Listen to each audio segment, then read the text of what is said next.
आङो जेरैबायदि BPF दोलोआव गसंथाबनानै दंमोन गोबां खारनाव आङो नागारनानै UPPL दोलोआव हाबफैदों मानोना दिनै BTCनि भबिष्यत निर्णय खालामनायनि दायित्वखौ BPF दोलोनो होजाला BPF दोलोआव प्लेनिं मोनसे परिकल्पना लानानै खामानि मावनाय गैला बिथांमोनहा बोरैहाय इलेक्शनाव देरहानानै आरोबाव BTC सालायनो हागोन बेनि थाखायल' सेस्ता खालामबाय थादों रायजो राजाफोरनो मोनसे जौगानायनि हाबाफारि लानानै जे परिकल्पना लानानै खामानि मावनांगौ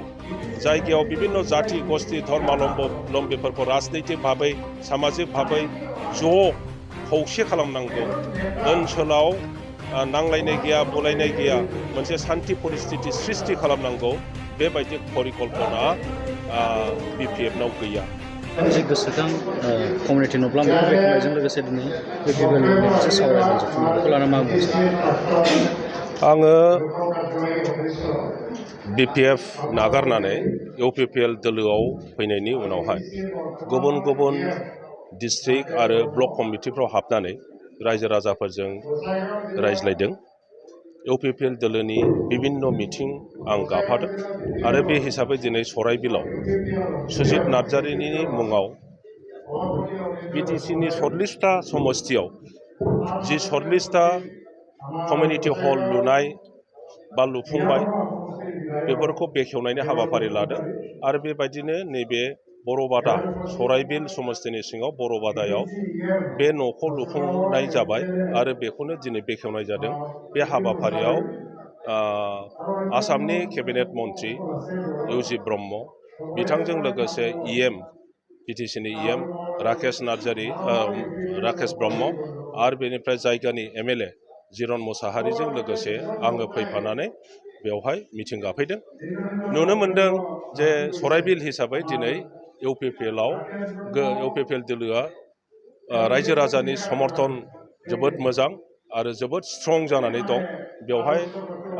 आं नुनो मोनदों जे एइबार UPPL-नि देरहानाया निश्चित जानानै दङ बयबो साहानिफ्राय खोलासिम बङालियानो जाथों आदिबासियानो जाथों बर' मुस्लिम जि जाथि गस्थिफोर दङ बयबो लोब लोब UPPL दोलोआव जगदान जादों आरो बेखौ नुनानै जोबोद मोजां मोनदों नोंथाङा BPF दोलोनिफ्राय UPPL दोलोआव हाबनाय लोगो लोगो नोंथांखौ BPF-नि दैदेनगिरिया बुंबाय थादों माने बावथा होननानै लाना मा आं बे खोथाखौ बुंफेराखैमोन आं उत्तर होआखैमोन उत्तर होनोबो सानाखै प्रयजनबो गैया दिनै आं एसे रायखांदों दा आंनि बिबुंथियाव जे BPF-नि सेनियर नेताफ्रा दासिमबो आङो BPF नागारनायनि सायाव बे रोखोम सोंखारियाखै खारन BPF-नि सेनियर दैदेनगिरिफ्रा गासिबो मिन्थिगौ जे आं मानो BPF नागारदों खारनखौ मिथिजोबगौ नोङो मानाव गेदेर प्रेसिडेन्ट हाग्रामा महिलारियाबो मिथिगौ जोंनि सासे सेनियर नेता प्रमिला बायदेवआबो मिथिगौ तुद्रुप माखासे जि उननि रबिराम नार्जारिखौनो बुं रिहन दैमारिखौनो बुं आरो इमानुएल मुसाहारिखौनो बुं बेबायदि गासिबो सेनियर दैदेनगिरिफ्रा मिथिजोबगौ ओंखायनो रावबो जेबो बुङाखै नाथाय सानैसो उन्दै उन्दै दैदेनगिरिफ्रा बायदिसिना बुंदों नोंगौ नोंथाङा बुंनाय बायदि आंखौ बेवहाय थांहां बैयाव थांहां गान्दौला राजाजों रुजुदों दा सोरबाया बखिदों होननानै बेखौ उत्तर होथारनांगौनि जेबो खारन गैया बिथांमोनहा आन्दायबाय आङो जेरैबायदि BPF दोलोआव गसंथाबनानै दंमोन गोबां खारनाव आङो नागारनानै UPPL दोलोआव हाबफैदों मानोना दिनै BTC-नि भबिष्यत निर्णय खालामनायनि दायित्वखौ BPF दोलोनो होजाला BPF दोलोआव प्लेनिं मोनसे परिकल्पना लानानै खामानि मावनाय गैला बिथांमोनहा बोरैहाय इलेक्शनाव देरहानानै आरोबाव BTC सालायनो हागोन बेनि थाखायल' सेस्ता खालामबाय थादों रायजो राजाफोरनो मोनसे जौगानायनि हाबाफारि लानानै जे परिकल्पना लानानै खामानि मावनांगौ जायगायाव बिभिन्न जाति गस्थि धर्मालम्बीफोरखौ राजनैतिक भाबै सामाजिक भाबै ज'